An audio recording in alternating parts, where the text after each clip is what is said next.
Les nombres premiers. Revoir la méthode pour savoir si un nombre est premier ou pas.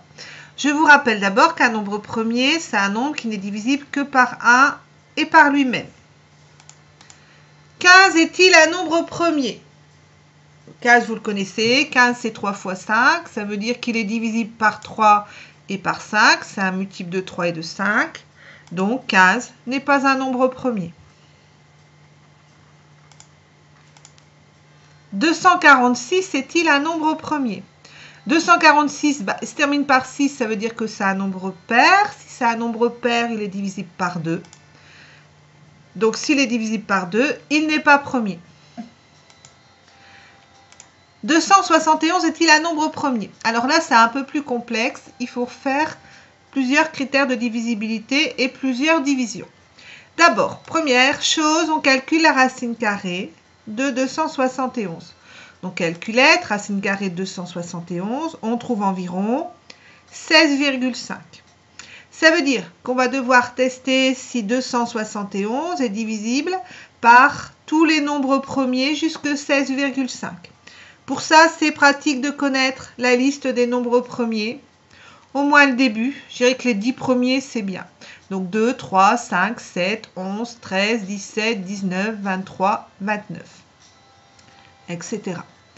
Donc 271, pour savoir s'il est divisible par tous les nombres premiers inférieurs à sa racine carrée, on doit donc tester le 2, le 3, le 5, le 7, le 11 et le 13. La racine carrée, c'était environ 16, donc on s'arrête ici, on ne va pas plus loin.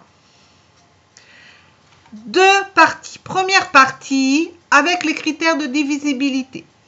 Donc qu'on a revu au début. 271. D'abord par 2. 271, il se termine par 1. C'est un nombre impair, donc il n'est pas divisible par 2. Par 3. Par 3, on additionne 2 plus 7 plus 1. Ça fait 10. C'est pas divisible par 3, donc 271 n'est pas divisible par 3. Par 5, 271 se termine par 1, c'est ni 0 ni 5, donc il n'est pas divisible par 5. Deuxième partie, il faut utiliser la division.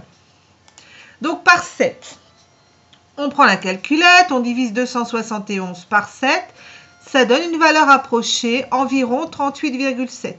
Ça veut dire que ce quotient, donc le résultat de la division, n'est pas un entier, ce n'est pas un nombre entier. Donc si ce n'est pas un nombre entier, ça veut dire que 271 n'est pas divisible par 7. Par 11, même chose, on divise par 11. Calculette, on trouve environ 24,6. Ce n'est pas un entier, donc 271 n'est pas divisible par 11. Par 13, on divise 271 par 13. On trouve environ 20,8. Ce n'est pas un nombre entier, donc 271 n'est pas divisible par 13. Conclusion.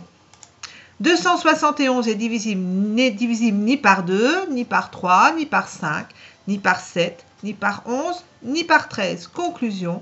271 est un nombre premier. Exemple suivant. 221 est-il un nombre premier? On reprend le même raisonnement. Donc, première étape, on calcule la racine carrée de 221. On trouve environ 14,8. Ça veut dire qu'on va devoir tester tous les nombres premiers jusqu'à 14,8. Hop, donc 2, 3, 5, 7, 11 et 13. On y va. Alors, par 2, 221, c'est un nombre impair, il n'est donc pas divisible par 2. Par 3, si on additionne les chiffres, 2 plus 2 plus 1, ça fait 5. Ce n'est pas divisible par 3. Par 5, ça se termine par 1, donc ni par 0 ni par 5. Donc ce n'est pas divisible par 5. Critère de divisibilité. Étape suivante, division. On divise par 7. Ça donne environ 31,5.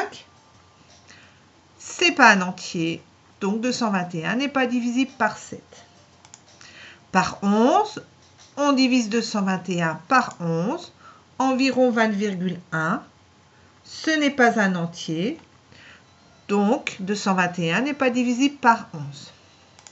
par 13. On divise 221 par 13. On trouve 17 et là, c'est une valeur exacte. Le quotient est donc un nombre entier. Ça veut dire que 221, il est bien divisible par 13. Et donc, le nombre 221, il a un autre diviseur que 1 et un autre diviseur que lui-même. Il a aussi comme diviseur 13.